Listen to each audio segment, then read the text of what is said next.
Magandang hapon po sa inyong lahat. Luzon, Visayas at Mindanao at pati na rin po sa aking mga kabayan na sa labas ng ating bansa.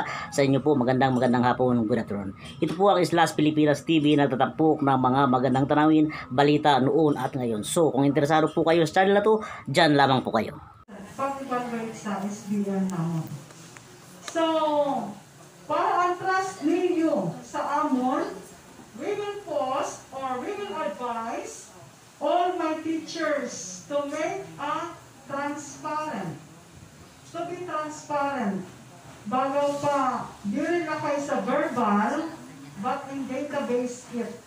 All your donations, ibubutan ito dito. Kung human resources man, so masukat kami 100% attendance of parents to Salvacion Elementary School. So, naman po yung ginagawa sa hindi na kay cash, but also your human resources. Ano yung pagpaimo during meeting, and your encouragement to your learners and children to be in school. So, ito sa pwede na build friendship, camaraderie among stakeholders in order to establish trust and confidence. Mawala na nga ni si trust, ng confidence sa teachers, di rin na ito maupay. Di ba bago pa ang mga tao daw na binibigyan mo o pinikwentuhan mo ng iyong mga sekreto, pag yun daw ay ipinakwento sa iba, mawawala na yung trust and confidence ng isa't isa. So, that is very important. Trust and confidence. Mawala na nga dito, kinhanglan, dili ko ito siya mawala sa ato, kada kasi sa aton. So, attaining at least 85% of stakeholders' participation and support in all school programs. So far sa yan, nawaramang mga school programs. Parang, ano yan? Stop ito. Amid the pandemic. So projects and activities required by the department. Nagsara up doon, dapat 100% ito, hindi sa 85. Attaining at least 100% of the stakeholders' participation and support in all school programs, projects, and activities required by the department. Next.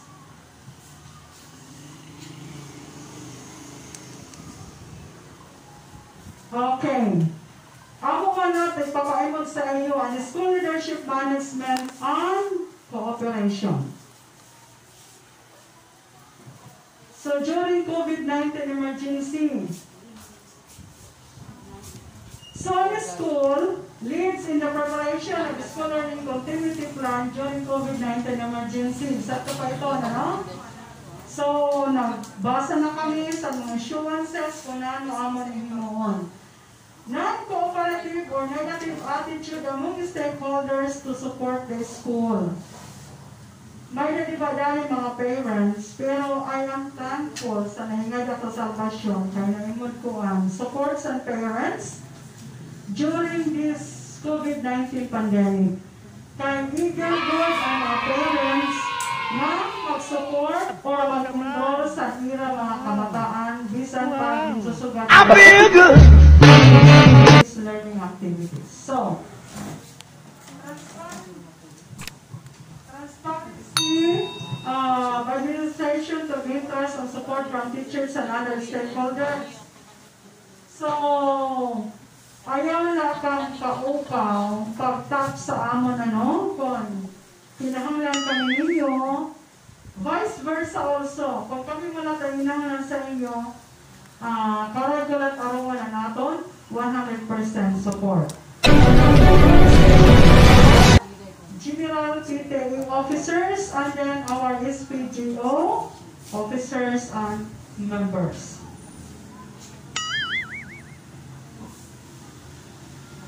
Si Randy sa laptop. Okay, comply with the existing safety and wellness protocols in the delivery of basic services in time of COVID-19 emergency. So, dili na kayo maglulugarin kami paghatag sa mga issuances. Kay narilay kami sa DepEd memo, division memo, issuances nga again, the download nga sa amon. So, non-cooperative carelessness and implementation of safety and wellness protocol. Kinahanglan naman naman ng strong internet connectivity.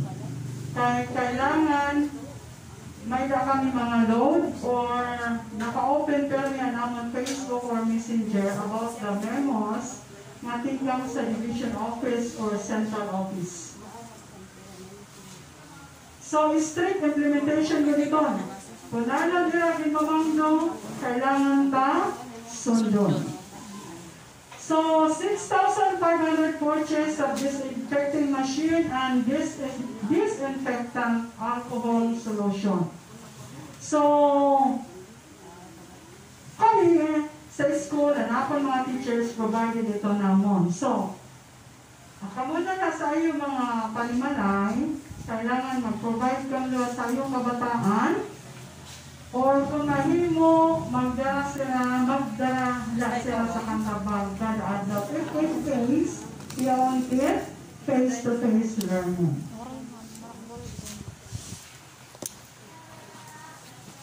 Okay.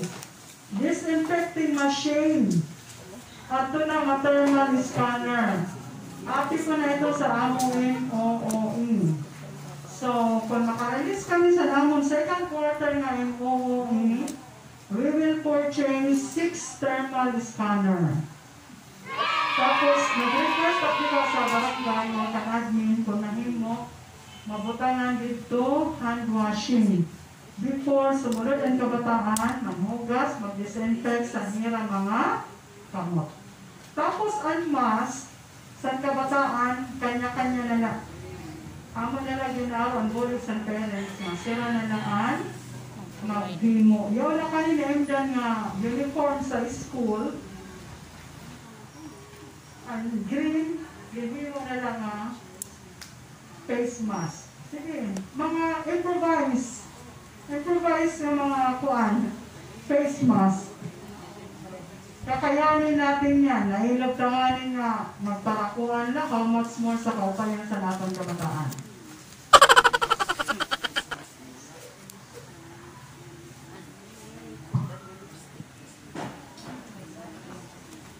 Okay.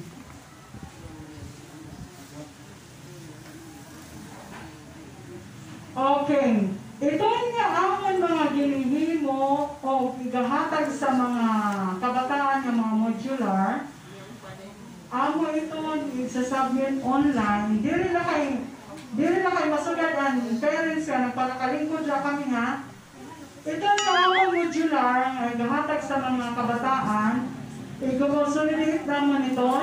Doon na mo i-base ang result or ang grade sa atong mga learners. So far sa na, nagtitinang na kami pag-photocopy sa mga modules sa amon igahatag sa kabataan. Pero, wala pa proper dissemination kung when kami mag-start sa face-to-face or paghatag sa modular sa kabataan. So, mga ito ng aton learning continuity plan nga get-present sa aton stakeholder. So, ang naman nyo na himong is sa iyo side, nga niya ng mga parents, mag-araman kami kung ano ang mga issues on concern nga iyo na imo dyan na sili nga pandemic time, tapos suggestion and recommendations kung ano ang open. So, we will start the issues and concern muna tayo. Mag-araw kami sa iyo kuan kagawad kung ano yung nagpapuan ng issues and concern. Ma'am, yung kasi sa mga lima nag-volunteer na sila na kinamot sa fisheries nga, no? Learning facilitator. Nangamata na sila kung nano ka na paghimon na kung bayan ni kung sila ba kung taon sa school or ako na namin mo nga learning facilitator.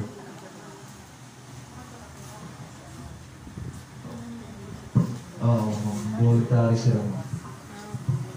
Okay, teachers. Ano din, advance and po na ini kagawad na. Yaon ko na naruyag ma, volunteer as learning